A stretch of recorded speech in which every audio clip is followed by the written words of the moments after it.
Hello everyone! Sa mga bago po sa channel namin, welcome to our channel. Sa mga hindi naman, welcome back to our channel. So, as you can see, we're not in the US. True to our channel's name, we crossed another border again. And this time, towards the north, towards Alberta, Canada. So, yun. We are spending several days here kasi spring break ng mga bata. So, yung mga matatanda took some days off para makapunta kami dito. And this place, Alberta, Canada, is really beautiful. It's a beautiful province talaga. So far, nakapunta na kami ng British Columbia and then Alberta. Both provinces ng Canada are really beautiful. And we are presenting several vlogs sa journey namin dito, sa trip namin dito, sa mini vacation namin dito. And I hope you will like it as much as we enjoyed filming it, shooting it, and editing it. So, yun. So, ito po yung mga vlogs namin and videos. Hello everyone! Welcome back to our channel. So, ngayong umaga and this coming few days, we are going on a road trip. Pupunta kami ng Alberta, Canada. Kasi spring break na ng mga bata. So, yung mga matatanda nag-file ng leave of absence. We have planned this since last year. So, a few months din ang planning namin ito. And then, we booked our condo doon sa Alberta last few months pa. I think last year pa nga eh. So, yun. And pupunta muna kami sa bahay ng kapatid ko. Doon kami ano bang tawag dito? Mag-start ng aming trip.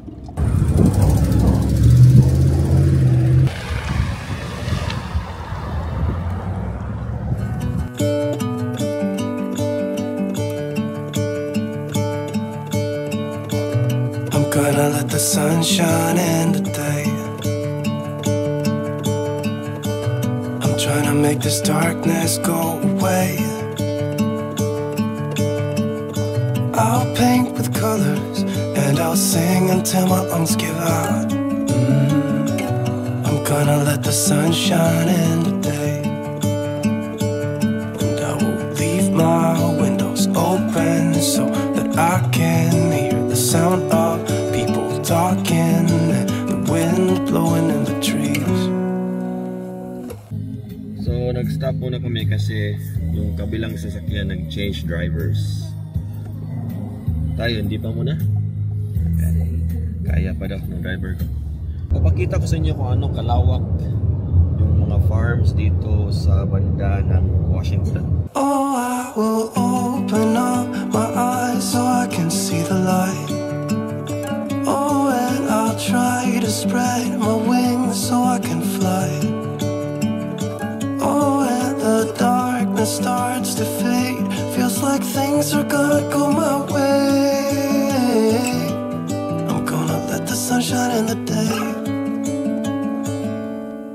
So, nag-stop muna kami sa isang rest area. So, overlooking to ng Sprague Lake. Isang lake dito, papakita ko sa inyo. Ayan. Laki din. Ginaw. Tsaka mahangin pa. Ayan. So, nag-stop muna kami sa gasoline station, nagpagas. Then, bumili na ng kape. So, yun, mga 1 hour 30 minutes or 2 hours na lang siguro. Nadating na kami sa border ng Canada at saka Washington. Alberta at saka Washington pala. Sa border ng Alberta at Washington. Ayan. I'm gonna let the past be filled with smoke. And I will try to fix what has been broken. And take this weight off my shoulders, cause I know yesterday ain't coming back. I'm gonna let the past stay in the cold. I will listen. So malapit na kami sa border. First time namin dito na border. Right? Oh yeah, between Idaho and Alberta. Yeah, kasi yung sa dati doon kami sa Peace Arc. Yeah, Peace Arc. So ngayon, first time namin dito. So, yeah,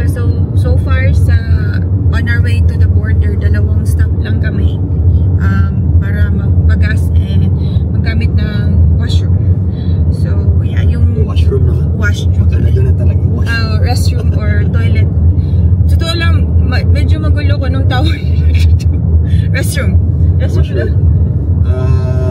Klase, bathroom, restroom. Yeah. So, yeah. Dalawang beses kami nag-restroom. Kita mo naman eh. So, yan. Malapit talaga sa Canada. Mga ganitong geography. Canada. So, we're 13 miles away sa border. Yung ipapakita namin sa border is yung green card namin and then yung passport. And, yeah. So, nandito na kami sa Canada. Yeah, different part of Canada. First time namin pumunta dito kasi dati nung nandito kami sa Canada, hindi kami nakapunta dito sa part ng Canada. So, within British Columbia lang kami nakapasyal dito. First time namin. So, yeah. Hintay lang kami sa kapatid ko kasi nasa border pa sila. So, nakalagpas na kami. Madali lang. Yung question, saan kami tumitira, tapos kailan ng balik, may dala bang import na goods, parang ganun. So, yan. Yeah. Alright, we'll see you later. So, nandito pa pala kami sa British Columbia. So, side pa pala to ng British Columbia, hindi to Alberta pa. Sa Kingsgate, tawag nila dito. Pero it's already 1 o'clock. Nagugutom ng mga tao, so yan, kakain muna kami. May river dyan. Yan. Napakaganda talaga ng Canada talaga. Without question, napakaganda ng Canada. Yan. So, may mga 4 hours pa kami hanggang aabot dun sa kung saan kami magstay. So, yun. Yan, kakain muna kami ng lunch namin. I'm gonna let the past stay in the cold. I will listen to the ocean, let its unsaid words be spoken. So, nag-stop muna kami dito sa Fort Steele, British Columbia. Kasi medyo konti na lang yung gasolina. Yan ang mga kasama namin. Mangihik, di ka mangihik?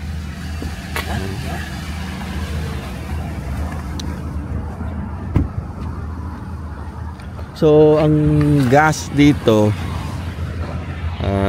157.9 per liter.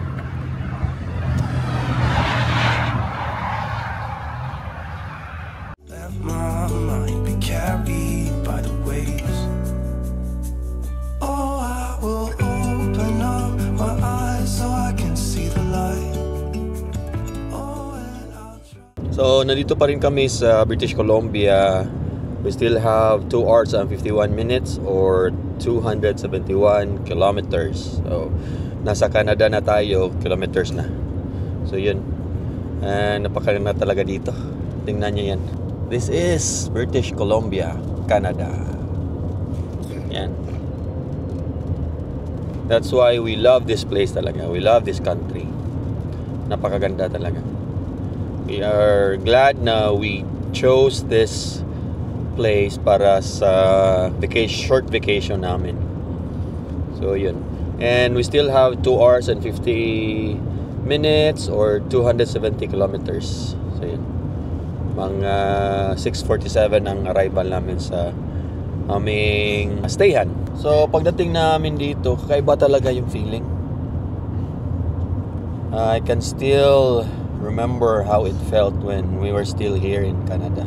Still living in Canada. So really love this place talaga. Beautiful place talaga. Beautiful country. Yeah. Canadians are very lucky to live in this place talaga. Wow na wow. Hindi ako magsasawang balik dito. Tapos isa mo talaga sa manotice mo dito sa Canada, napakalinis talaga ng mga highways. Malinis na malinis, walang plastic, walang garbage, napakalinis dito.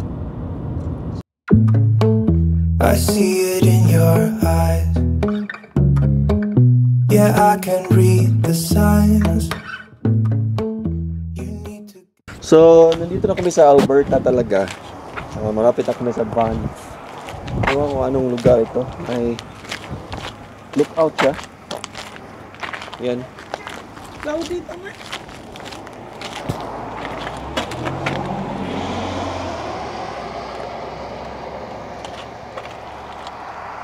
Yan. Maganda dito.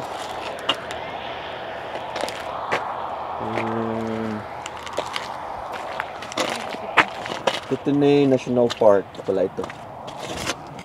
Kootenay National Park. Wow. So may snow pa talaga dito. Ganda.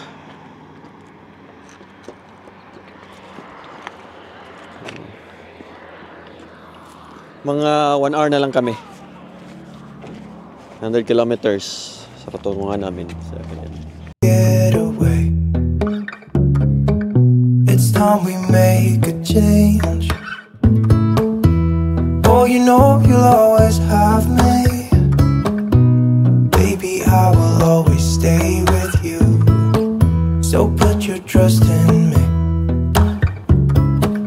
We'll work it out, you'll see. If we get in a car and drive someplace far, yeah, we could go for a ride. The two of us, we don't have to stop. Baby, let's go for a ride. So, malapit na kami sa titirahan namin dito sa Alberta. So, we are 11 minutes away. So, napakalakas pa ng snow dito pala. Ito pala yung sinasabi nila pag kahit spring may snow pa din. Yeah. Alberta, yung makapal talaga yung snow. Winter pa talaga. 28 degrees Fahrenheit. Buti na lang hindi pa namin pinalitan yung namin, yung winter tires namin. So after pagbalik namin sa Tri-City, papalitan na namin. So yeah, we're almost there. You and I, let us run away. We can go where we want. So, nandito na kami sa tutuluyan namin. Anong oras na? 7:54 p.m. So, nandito kami sa Harvey Heights, Alberta. And then, ang Harvey Heights, isang town malapit sa Banff. Mga 20 kilometers away from Banff, ang Harvey Heights. Tapos, sa Calgary naman, 112 kilometers away. So, mga 1 hour. So, yun. Hindi kami nakuha sa Banff kasi mahal. Napakamahal. So, ito, lahat-lahat ito, for 4 nights, ang nagasto namin, so 600 plus US dollar, no, 600 plus Canadian dollars. Pero sa US dollars, magkano lang ka? 400 plus sa US dollars. So 4 nights, 5 days. So mga $100 per night US dollars. Mag-tour tayo. So yan. Pagpasok mo, yan ang pinto. Pagpasok mo, yan. Tapos yung mga helmet para sa activity namin. Yan, may sala. Tapos, yan. Papunta doon. May parang veranda sila sa labas dito. Pero, kapal ng snow. Tingnan natin kung pwede nating buksan. Hindi yata eh. Ano ba to? Mamaya na lang siguro. Yan, kapal ng snow. So, hindi pwedeng lalabas yan mamaya. So, yan, may second floor. Papuntang taas. Yan. Tapos, may isang bathroom. Yan. Oh, sorry! Ayan, nandun pala sa sky. And then, may kwarto dito. Yan. Maswerte yung kapatid ko sila nakakuha sa kwarto na yan. Tapos ito yung nakuha namin. Yan. Napakaganda talaga. May snow. may window siya, tapos makikita yung snow, may veranda kasing maliit. Yan. Tapos, yan. Ang ginaw talaga dito. Kasi may icicles, oh. Frozen. So, parang winter pa rin dito. So, ipapakita ako sa inyo paano namin napili itong kwarto na to. Bakit ito yung kwarto namin, tsaka so yung kapatid ko sa kabila. So, yeah. Papakita ko yung clip namin dito. Sige. So, namimili kami ng room kung sino yung... Okay.